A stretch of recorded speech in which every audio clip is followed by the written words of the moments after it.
বাংলাদেশকে আবারও যেন তাচ্ছিল্য বাসিত আলীর।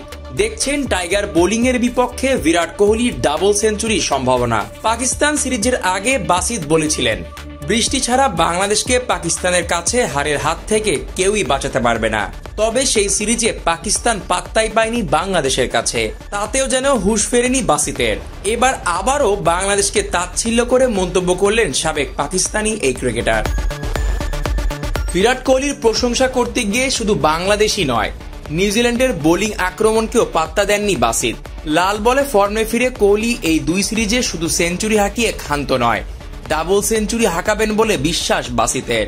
তিনি বলেন, ইংল্যান্ড সিরিজে বিরাট ছিল না, শ্রীলঙ্কা সিরিজে সে ভালো পারফর্ম করেনি, কিন্তু বাংলাদেশ ও নিউজিল্যান্ড সিরিজে আপনারা বড় সেঞ্চুরি দেখবেন। 110 কিংবা 115 নয়, 200 রানের ইনিংসও দেখতে পারেন তার কাছ থেকে। বাসিত আলী প্রেডিকশনগুলো অবশ্য সাম্প্রতিক সময়ে ভুল প্রমাণিত হয়ে আসছে।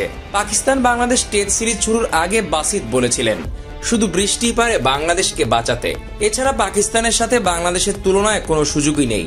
পাকিস্তান ঘরের মাঠে অনেক অ্যাডভান্টেজ পাবে, আর পাকিস্তান আগে কতবারই তো বাংলাদেশকে হারিয়েছে। তবে এই কথা হজম করতে পারেননি 53 বছর বয়সী সাবেক ক্রিকেটার। রাওয়ালপিন্ডিতে সিরিজের প্রথম টেস্টে তাকে ভুল প্রমাণ করে নাজমুল হোসেন শান্তর দল।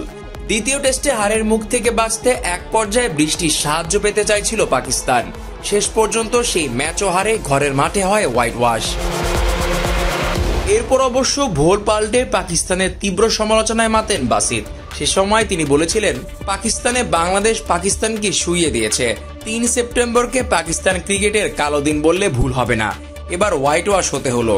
আয়ারল্যান্ডের কাছে এক ম্যাচ হেরেছি, ইংল্যান্ডের কাছে হেরেছি, নিউজিল্যান্ড এসেছে তাদের কাছে হেরেছি, কোনো সিরিজই জেতা যাচ্ছে না। কি হলো, কোনো জাদু টাদু নাকি? বাসিত আলীর এবারের প্রেডিকশন মেলে কিনা তাই এখন দেখার বিষয়। Zeeshan Ahmed, BD cric time.